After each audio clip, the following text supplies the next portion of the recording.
Shalom Chavrim, I'm Stephen Ben-denoon. You're watching Israeli News Live. Today we have a very special guest here, and my wife is going to introduce Ivan for you. As you can see on the screen here now, Ivan was introduced by Sputnik, or at least made famous by a quote that he made just recently. The NATO representatives want danger, as before it was the Germany of Hitler. Very provocative statement, and yet at the same time very truthful as well. Yana, go right ahead. So as Stephen said, we have a very special guest, Ivan Pernar. That's his name. And Ivan, hello, welcome to our show. And before I give you first question, can you please introduce yourself to our viewers? And also, you are a part of Zivi party in Croatia. If you can please just say who you are, what is your party about? My awakening began like 6 years ago, when I saw a movie, American Dream. It's an animated movie, and at that at that point, I realized that money is debt. That all the cash we have is created through credit. And then I realized that the whole world is enslaved by debt, not because people live on credit, but because money as such is defined as credit. And so we formed a party, political party Zivi, and it is opposed to this neoliberal global agenda, which seeks to dominate and basically to enslave the whole world, either through credit, either through brute force. And so we are anti-imperialist, anti-globalist, anti-NATO, anti-EU, and we want sovereign states of our own, and we want that our central bank is financing our government operations directly, without private banks in between. So we want to deprivatize the process of money creation, and on that platform, we have gained seats in Croatian Parliament, and now our country is planning to send our troops, our soldiers, on Russian frontier. And as elected representatives, we are opposing that plan. That's wonderful. And you had your voice also in Parliament. Now, let me ask you these questions. How do you react to the aggressive NATO force build-up in Eastern Europe? To say from the beginning, the whole Ukrainian crisis began not with Russia, but with American-sponsored regime change, which happened on a violent way. So the overthrow of the government in Ukraine happened not through elections, not through votes, not through popular will, but instead through force, intimidation, killings of police officers, and so on. And then the government which was installed to run the Ukraine became very pro-American. It means that suddenly, instead of normal friendly ties with their neighbor, Russia, they decided that now they have a new friend which seeks to dominate the whole world. And this new friend, his name is the United States of America. And when Russia realized, or better said, when Russian citizens of Ukraine realized that their country, Ukraine, is going to become a part of this NATO alliance and is going to this European scheme, then they basically rebelled against these rebels. So it's a counter rebellion, let's say. It's not a real rebellion, or how to say, no? Mm-hmm. Well, you know, one thing, Ivan, I agree with on this as well. I mean, even for those that are not maybe familiar fully with the Ukrainian situation, what happened there, the evidence clearly shows that the CIA was involved in toppling the government. In fact, John Stockwell, who is a former CIA head of or director of operations for the Central Intelligence Agency, he was a whistleblower when he came out of the CIA, saying that the United States government is actively involved in toppling democratic governments around the world. And this time, back it did not begin with Ukraine, nor will it end with Ukraine. This story this corrupt story and corrupt scheme repeats over and over again. And because of that, I have realized that the true aim of America in the end is to overthrow even the Russian government, if they could. And Ukraine was just, how to say, last step on that plan. And it's like you don't attack Iran first. First you go to Syria, then you go to Iran. Just as Wesley Clark said in his speech, he said he numbered which countries America would topple in and occupy next few years. And just as he said, he was like a prophet, but he was not a prophet. He just saw a piece of paper which indicated what would happen. And what we are witnessing now is that after overthrow of this government in Ukraine, this new government, which is supported by United States, and together with this NATO and EU, Brussels and Washington, they are making a massive troop buildup on Russian border. And this is done contrary to all common sense, because there is no indications whatsoever that Russia would in any point in near future try to attack any of its Western neighbors. So there is no a single sign that Russia is going to attack either Estonia, Lithuania, Belarus. Of course not. They are allied with Belarus, or Poland, or even in Ukraine there is peace now. So what in eastern regions, Donetsk and Lugansk, there is no war there. They don't want to separate from Ukraine. They just want to have some kind of a federational, constitution. Or yes, they don't want to. They don't aim for a real separation, and so the Ukrainian situation is now stabilized. In Estonia, Lithuania, and Lithuania, there were no problems at all for all these years, and suddenly NATO says we sent soldiers to eastern borders, and what is even worse, our country participated in war against Russia together with Hitler's Germany in 1941. So we were there in 1941 under German command. And now, so many decades later, again, we will be sent there on this Russian border. And again, by irony, we will be again commanded by the Germans. And I said that our soldiers should not go there, that this NATO scheme is not our scheme, and we have nothing to do with these global plans, which are done by people who run the Federal Reserve System and who privatize the money system. And we just want to keep out of that conflict. And the government keeps pushing this agenda. So today in our parliament, I asked for a session to have to stop, to have a pause, and to speak to my fellow colleagues in parliament about this serious and grave issue, which is literally bothering us as a society and bothering us as people, because there is no popular support for such a decision. If you ask German people, do they want their soldiers to go on the Russian border once again, they all would say no. They would all say, we have been there already, we don't want to go back. But these puppet politicians, these democratic puppets, they insist on these measures, so we must do all we can to oppose it. And you're correct, Ivan, because we are here based in Czech Republic, in Prague, and we have seen a NATO convoy come through here, and they have brought their weapons through Czech Republic, going to Romania and other Eastern states.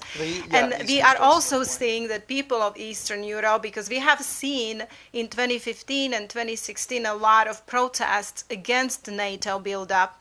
And these people here are viewing it as an aggression, or actually as a provocation against Russia. And there is this artificial fear that's been created by the West, and they're pushing on governments of European states, this danger of supposed Russian aggression. They even have in a Senate bill, they have a bill in the Senate, United States, it's a bill 2277 that is supposed to pass, which is against supposed Russian aggression. However, people here know we don't have Russian aggression here. We had peace with Russia, as you say. So you're probably aware of these sanctions that has been put on Russia? I have to say that our Prime Minister came recently from Brussels, and he briefed us in Parliament, and he said that in Brussels they decided that sanctions go on, and as a representative I said, why sanctions go on? And who of us as parliamentary members made such a decision? And do people of Croatia want sanctions to go on? He had no answers. So basically, we don't know who is making decisions. We are not deciding on anything. We are just being informed. And these decisions that are taken in Brussels by unknown bureaucrats, we have nothing to do with those decisions, and there is a complete lack of democratic process. People in European Union today decide nothing. So it's all being outsourced to elite, the 1% at the top, and the poor people are being asked for their opinion, or not opinion. They are being questioned on this issue only when they say, take your clothes, you go to Eastern Front, you know. This is not the way we accept the government to function, either in past or in the future.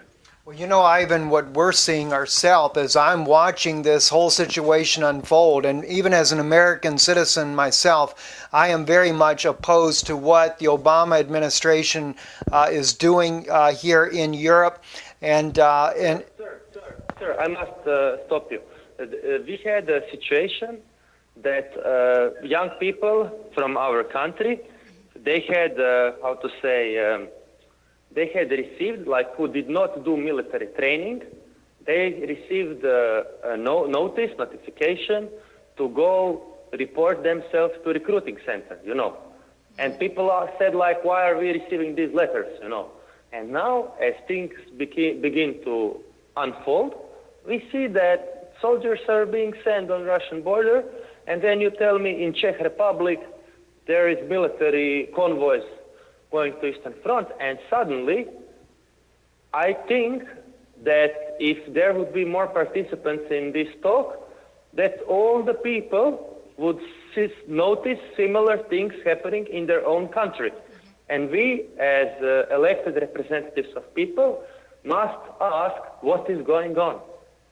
Yes, exactly. I mean, we had here in Czech Republic protests, and there is one particular protester that came out, and he was mooning, literally mooning, half naked, the United States NATO convoy, and then he was put in prison. But no, we are seeing that people here are understanding that this is a provocation of Russia, and we have peace with Russia. We don't need sanctions with Russia because it is hurting our economy.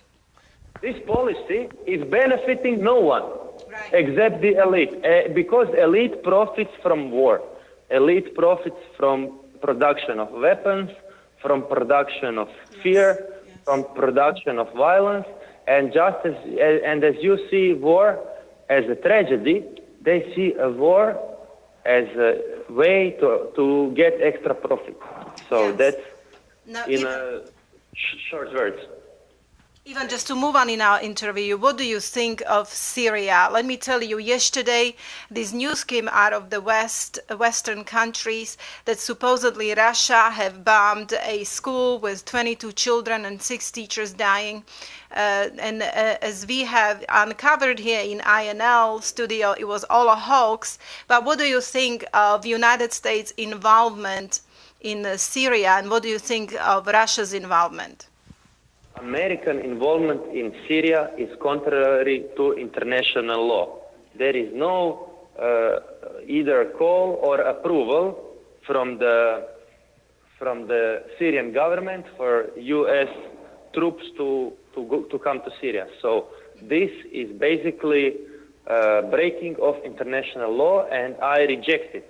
Right. And regarding Russian involvement, the Syrian government has asked Russian government to help in way to confront terrorism, because there is a wave of terrorism which is being supported by the West. Yes. And we are seeing that Croatian weapons, 3,000 tons, how you say in English, Tons, yeah. have been shipped to this foreign jihadists and terrorists and so on. And we even have admission from U.S. administration that it is the U.S. government which created and funded and armed ISIL. So we are witnessing a constant, constant destabilization by United States. And what they do, first they create these terrorists, just like in Afghanistan, and then they say, oh, terrorists are there, just like Taliban, and now we are going to overthrow them. Yes. So basically, they are creating chaos in order to find a pretext to make an invasion, to make an occupation, to make a so-called regime change on not through elections, not through popular will, not through vote counting, but instead through direct invasion, occupation, and aggression. And as I said, American regime is contrary illegal, and for that reason, America refuses to be responsible in front of International Criminal Court. Yes. You know, So that's the key question: why America refuses to be a part member of International Criminal Court? Because they know that if they would, for their violations, for their war crimes, just as they bombed Libya, just as they bombed Iraq on the false pretext, they said they have weapons of mass destruction. They had no weapons of mass destruction. They concluded themselves that. So they would be held responsible, and they don't want that. And what is even worse, they are pretending to be, global exporters of democracy, peace, and stability, which is complete nonsense. It has nothing to do with reality. Yes. Well, one thing you had mentioned, Ivan, that I found was interesting is you talk about the elites, and really what it comes down to is they're wanting to create, they're creating their new world order as we speak about it in the West. And part of that new world order is to dominate all these nations, and even Russia they want to bring under this new world order. And I think this is why we're seeing the aggression. As you mentioned, though, about Syria, Russia was invited by the Syrian government to deal with the U.S.-backed and NATO-backed terrorism that's in his country right now. And the same really goes even for Ukraine. When they speak about, well, Russia was not invited to Ukraine, Russia was invited. When Yanukovych was having to flee for his life, he requested the Russian military to help him get him out of the country. So I would actually have to say that, yes, Russia was invited to Ukraine as well as they were invited to Syria. Definitely not the United States whatsoever. Just a second. It was fascinating when a few months ago there was a CNN reporter speaking live, and she said that there was like a footnote written on the screen that Obama will arm pro-U.S. troops. And these pro-U.S. troops, they meant Ukrainian troops. So basically, America is using poor Ukrainian people as puppets in their confrontation with Russia. And instead of stabilizing situation, they are just provoking and searching for an excuse to basically start a global conflict. And we see it all around the world. Their policy is a copy-paste policy. Ivan, in conclusion, I want to thank you for doing a great job in exposing all this. We are exposing what we can for American people and Australian and Canadian people, New Zealand and West over there. And do you think, Ivan, that this is getting out enough, that people are waking up and something will be done to bring these elite murderers to justice? You have found a good word, elite murderers. Because if you or I kill someone, we will be held reliable, we will go on court, and we will be sentenced. But when they kill 100,000, 500,000, or million, or 10 million people, nobody asks a single question. And unless a global population doesn't realize that we have a problem, this problem will keep on going undealt. And it means that the situation will escalate rather than de-escalate. And so it is our duty to use our brain and to follow our conscience and to express our views in order to bring more people to the truth and to the reality of what is going on. Yes, Ivan, sorry, I call you Ivan. That's how American people would call you. But I just want to say that we want to thank you for the American people as well. We represent here in Czech Republic American people, and I want to tell you a message from them to you as well, because we know that it's all United States of America's government that is guilty of these war crimes and murders that's going on, but majority of American people are against their government. They're against of what this government is doing. And the whole point is that there is no real democracy in America. Majority of Americans don't want to vote either for Hillary or for Obama, or for Donald Trump. But no matter that they dislike, no matter that majority dislikes both Hillary and Trump, one of them will be elected president, and he will be making decisions in the name of majority, which is complete fraud. It is not a real democracy. It's a farce which is being created through mass media and through those who control them. Yes. Okay, well, I pray that people, the majority people, wake up those who still sleep. And again, thank you, Ivan, for this interview. Thank you for all your views. Same, and all the best. Yeah, all the best all to the you, best. and thank you so much. Bye-bye. Bye. Thank you, Ivan. Guys, you've been watching here Israeli News Live here with Ivan, and what a remarkable interview with this young man here. Politician's been elected into the Croatian government there, and the stand that he has taken. I mean, if you look at, we've often used the statement that a picture is worth 1,000 words. Just looking at the picture that Sputnik posted of him there inside the parliament, and several, members there that look at him with contempt, without question. Some curious about his boldness and the stand that he's made. But I would have to say, no matter where you listen at in the world, if you're listening in Croatia, we know people listen all over the world, many different languages, even Israeli News Live translated in multiple languages as well, independently of other people. I encourage you, contact your own parliament members and show your support for those that are doing just as Ivan is doing as well, and that is opposing the NATO aggression of Russia. Because Vladimir Putin does not want war with the United States or with NATO or with anybody else.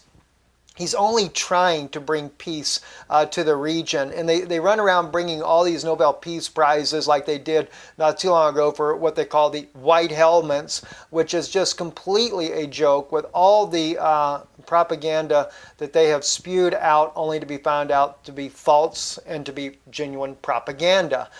So if you want a real Nobel Peace Prize, maybe they should award it to Vladimir Putin. But anyway, again, we thank Ivan for coming on here on Israeli News Live. Again, courageous in his speech, expressing to the world his views, what he believes, and he just, I commend him for the bravery, especially when you can see the animosity in the picture here, as some of these members look upon him, do not seem to be happy. And maybe because it does affect their pockets, it could be being lined by NATO members. Okay, well, thank you for watching, and we will be interviewing in a soon future. Most likely we have agreement by Vanessa Billy. Well, we don't know if she's going to come on yet or not, but she did say Yes. she'd get back in touch with us when she returned back home. So Yes, hopefully we'll be so- speaking with Vanessa next. Okay, well, thank you for watching and have a good day. Shalom.